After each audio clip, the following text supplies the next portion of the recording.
it as close as it seems to be for us? Kate, they're all leaving now, all the journalists, because they're absolutely shattered, because it's been a night of high drama. I think everyone had pretty much written the story before they came in for this overnight count. And then, of course, it dramatically changed about the time 20-odd%.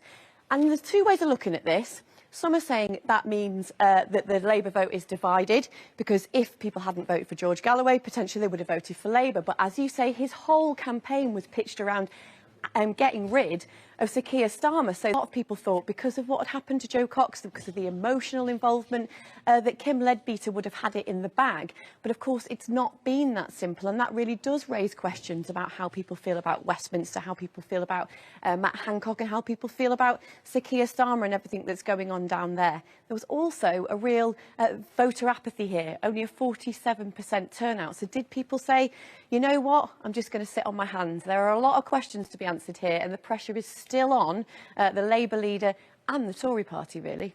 Yeah, I mean... Place overnight. Katie, an incredible... No, that's right, Adil and Kate. I think you could safely say there's been more drama here tonight in Huddersfield than during the Euros. In fact, in the press room, we were joking that it had gone to penalties, because I don't think I'm doing anyone an injustice here by saying that most journalists had pretty much written tonight it was going to be a Conservative win, with the polls pitching them to get around 47% of the vote.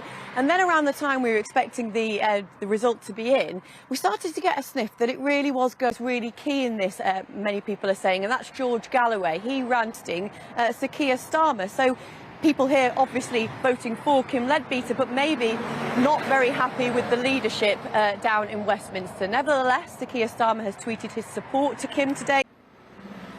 Of course, Kim Leadbeater now takes the job that was once performed by her sister Jo Cox before she was murdered outside her constituency office back in 2016. So an incredibly emotional night, I would imagine, for her and all her family and her supporters here in Batley. She's got her work cut out to unite a community which has very much been divided over the last few weeks.